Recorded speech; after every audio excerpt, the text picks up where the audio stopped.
Hey, what's going on, everybody? Thank you all for joining me at this time. My name is Shavi Zane, and I'm just coming on to bring a quick message for you all in regards to reevaluating some things, okay? So this message is about reevaluating your perception of what makes you feel good so that you don't get got. Now, many of you are familiar with the term Stockholm Syndrome. Stockholm Syndrome, that the term came back in 1973 in Stockholm, Sweden, when some bank robbers ended up kidnapping, a few people that worked at the bank, or I guess they worked there. I don't know if they did or not, but they kidnapped them for about 6 days, while they had a standoff with the police or whatnot. And the people that were kidnapped ended up developing a relationship with the people who kidnapped them. And they ended up having compassion and empathy for them. So they ended up, hence the term Stockholm Syndrome, right? So the reason why I'm bringing this message forward is because it's very easy to misinterpret the intentions of a person, a group of people, a situation, if pleasure is involved in if pleasure is involved in what helps to determine how you view them, right? So for instance, let's just use a common scenario. Well, let's use one that we can relate to. During the time of enslavement, right, of our ancestors. Many of our ancestors understood that the kidnappers who enslaved them were not good people. They understood that they were criminals. They understood that they were committing very foul and wicked acts. But every so often you had a few who got confused, right? Because they were trauma bonded and they were beat into submission to the point where the fear, it was like a survival instinct that kicked in, where it was like, okay, they feared the criminals that kidnapped them, but at the same time, they understood the importance of not rebelling against them, because that could mean them losing their lives or the lives of their children or being separated from their families. And so psychologically, they had to suppress what they really felt for the kidnappers in order to survive and in order to, stay in unity with their family, even though they still got stripped away on many occasions, either way it goes. But that was a survival mode instinct that kicked in. Now, you had some who were on these plantations who looked just like me and you, right? If you're melanated. And they ended up becoming what was coined the house nigger. And that person would likely be given certain privileges that the other kidnapped melanated men, women, and children did not have. Those privileges would look like having better food, dressing better, having better access to being able to keep up with their hygiene, living inside of the home of the kidnappers, and just being given this certain amount of favoritism, being lifted up by the kidnappers. Oh, that's the pretty one. That's the smart one. Things like that. And in some instances, there were melanated people who ended up gravitating towards the kidnappers and feeling compassion for them, so much so that they were willing to go against their own in order to maintain this relationship with the kidnapper. Because I don't like to call these people slave masters. There was nothing masterful about them except for wickedness. But let's consider that those who ended up with the Stockholm Syndrome, their pleasure faculties were stimulated in some way, shape, or form, right? Whether it was through their taste buds, okay, it feels good to eat good food, or whether it was being stimulated through words of upliftment, where the kidnapper was showing favoritism or saying job well done or you're my good nigger slave, right? Um, or whether it was through physical pleasure where they may have been stimulated in some way sexually to make them believe that there was something about that particular kidnap. So it could have been a sexual type of stimulation. Whatever it was, it activated the dopamine, right? It made them feel some sense of pleasure in a time of pain, fear, traumas, agony, longing.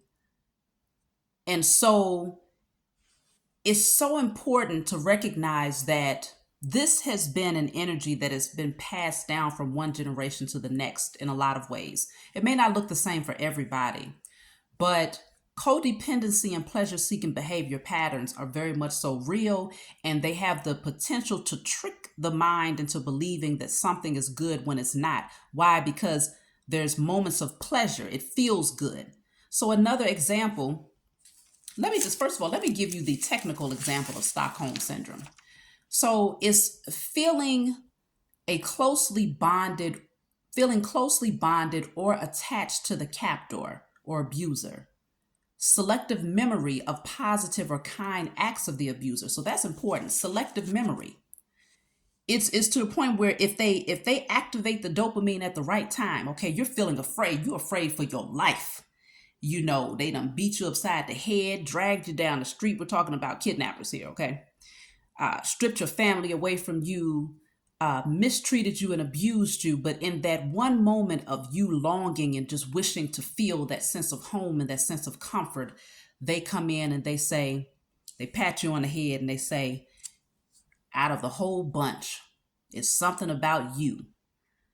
You're that good, I don't want to keep saying the word, but you're that good enslave. And because you're so obedient, I'm going to give you some of the good supper tonight. So you got to eat some soup. You got to eat some cornbread. You got to eat a piece of fried chicken while everybody else was eating the slops. There was something in that moment that stimulated the dopamine that made you feel a sense of home, that made you feel a sense of comfort, that for a very brief and temporary moment, you didn't feel like your life was in jeopardy and like everything around you was against you. For a brief moment, you was able to come out of survival mode and just be. So that memory could become the memory that's at the forefront of the victim's mind when they think about the abuser or the captor. Because in that moment of feeling left out in the cold, feeling abandoned, feeling as if you had no one, feeling as if you didn't know how to create pleasure for yourself because you was in survival mode.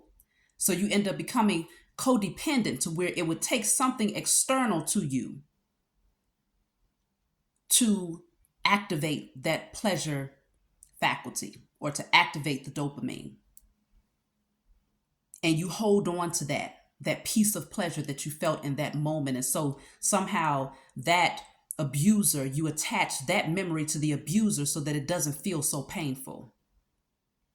That's how people end up staying in abusive relationships, because you tend to hold on more tightly to the beautiful memories or the things that made you feel good, the things that activated the dopamine, in order to help you to overcome the fear, the trauma, the pain that comes with the majority of what the relationship really feels like. And so you end up having selective memory. This is important when it comes to who you trust, who you let into your space. It's important when it comes to your perception of what reality really is, okay? Who you're really dealing with, the people that you're really surrounded by. Your perception will become distorted if that person or that group of people or that situation is able to activate the dopamine at any moment in time. Another example, and these are trigger things. It might be triggering to some of you, so don't listen if it's triggering. But another example is when a child or a young person is molested, right? you could end up developing Stockholm syndrome with your abuser because there's times where that person might make you feel good. There's times where the stimulation was enough to actually bring you to climax. And even though what comes with that is the energy of shame, guilt, self judgment, self ridicule, in that moment, it's hard to separate identifying this person as being a criminal, a rapist, a pedophile, and that moment of pleasure. Because generally you associate things that feels good with, if it feels good, then it must be good, right? At least that's what you think. But when you open up your eyes and you see it from a more realistic perspective, you know that that's not true. Because a lot of things that feel good really aren't good for you. Being with the wrong people sexually, addictions to drugs, addictions to alcohol, gambling, you know, a lot of things that feels good really aren't good for you. And this is where reevaluating what makes you feel good is so important. Taking a look at it, because if you haven't learned how to create that pleasure from within, like it doesn't take any external source. It just takes you going within and being able to say, man, I feel good today just off the strength that I'm healthy, I'm strong, I'm mentally, aware of what's happening, I'm spiritually connected. That's creating that pleasure from within, and it takes nothing outside of yourself. But if you still have not come to that place of being able to create that energy for yourself, it is very easy to get swept up into situations because a person might come into your life at the perfect moment, when you feel like you have no one, you don't know who you are, you're unhappy, you're dissatisfied, you feel like there's no pleasure in life, there's no excitement, there's no thrill. And that one person comes in who could be toxic as hell, the devil right there staring you right in your face. And because they come in and they stimulate you well enough, it could be sexual stimulation. It can be, stimulating your ego by telling you all the right things. It can be stimulating your bank account. It can be any form of stimulation. They come in at the right moment. And suddenly your perception of the devil is like, well, the devil is not so bad. I mean, he or she does know how to make me feel good. And right now, at this point in my life, things don't feel so good. But realistically, you're not even evaluating it from that standpoint. You suppress all of that. You push all of that to the back burner. Like, okay, well, if it's a devil, it is what it is. Because right now, this thing feels good, and I'm attaching to this. I'm bonding to this because I can't find nothing else that's gonna make me feel good right now. But what you're supposed to be doing is finding it from within. But if you don't get a hold of that thing and learn how to evaluate what makes you feel good, one of the greatest ways is to deny yourself of external means of pleasure. Deny yourself. That's why fasting is so good, because food can be addictive. I can say that, I understand that, and I know that on a personal level. Food can be addictive. So fasting is a great way to shift your taste buds or shift your desire for food in order to fill a void space. Celibacy is good in order to shift your desire to feel a climax whenever your energy is off, or you just feel like you need to feel good. Celibacy is good in order to do that, so that you don't just attract in anybody. Because a person that knows how to make you climax, you'll completely forget about the fact that they stabbed you yesterday. If you are still in a low vibrational state and you are seeking pleasure outside of yourself, that person could stab you today and give you a climax tomorrow, and you be completely done forgot about the fact that they, damn near took you up out of here. Just off the strength that they know how to stimulate you in that way. And this is why it's so important to get a handle on those things. Deny yourself of it, so that you won't be so tempted and buying into the fallacy or the illusion of what people bring, when all you had to do was make sure you took a step back, and you would have been able to see the true nature of that person. You would have been able to see the true nature of that job situation or that friendship or, that group of people or whatever the case may be. You're not going to have selective memory about who these people are or who that person is or what that situation is truly all about, because you're not taking a moment of pleasure and using that as your point of reference in order to define the true nature of the situation. So this is where it's very important to understand that, because the temptation, the carnal nature is something where it's like it's the lower three chakras, your solar plexus, your sacral, and your root chakra. Anytime you're off balance when it comes to those chakras, or if they're blocked, then anything that uplifts the ego, anything that makes you feel good, especially when it comes to your sexual energy, anything that feeds your carnal nature, because we're talking about the root chakra, it could deal with, like, it feels good because it's stimulating your bank account, right? You could be doing something and that it works against, it makes you feel less than. Let's just say you're an exotic dancer and you go to work every day having to get drunk because you know that you're going to be groped on, you're going to be called all types of names, you're going to be treated like, the scum on a person's shoe. But the money stimulates you. Seeing the money fall around you, counting the money, feeling the money stimulates the dopamine. And so you associate that particular profession strictly by how the money makes you feel. But every other facet of it is low vibrational. It's chipping away at your soul. It's chipping away at your mental. It's chipping away at your self-esteem, your confidence. But because you're stimulated through seeing the dollars, you put all of that to the side and you end up having selective memory. You forget that you was almost raped. You forget that, you was robbed. You forget that somebody tried to drug you. All of those things go out the window when you're stimulated by the wrong things. And so this is where denying yourself of things that, or really evaluating yourself to see, do you have a tendency to have this codependent behavior pattern? Do you have addictive patterns in general? Because if you have addictive patterns, then you're likely to get pulled in by the wrong stimulus. So you'll know if you have addictive patterns or not based on evaluating yourself. Is there anything that you do habitually that's outside of yourself that's unhealthy, that has the potential to harm you? If you do, and you have a hard time releasing that thing, then you know that you have addictive behavior patterns. And so your sacral chakra is compromised, it's overactive.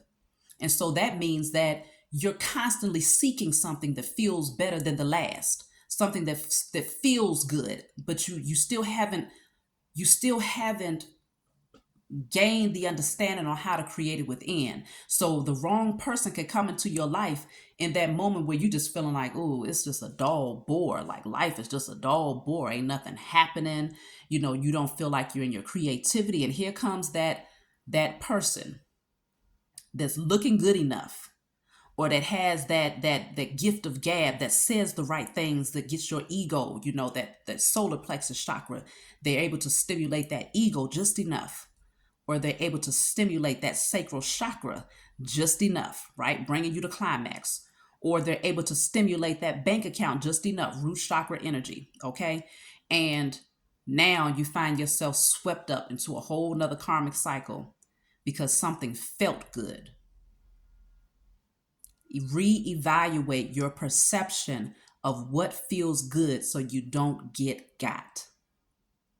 That's my message for y'all. I'm not going to keep you long, but hopefully you got the message and you get what I'm saying, and you start doing the spiritual work to clear out, I destroy and release all unhealthy pleasure-seeking behavior patterns and codependencies, known and unknown, in spirit and in flesh, and burn it.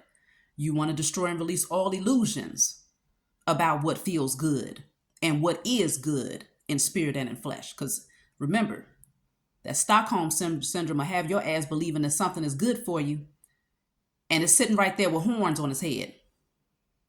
Okay? You know the history of that person. You know the history of everything that surrounds that energy. But in your mind, it's good for you because it made you feel good at a very vulnerable time in your life. Reevaluate. That's my message for you all. I love you, and I'll talk to you all next time.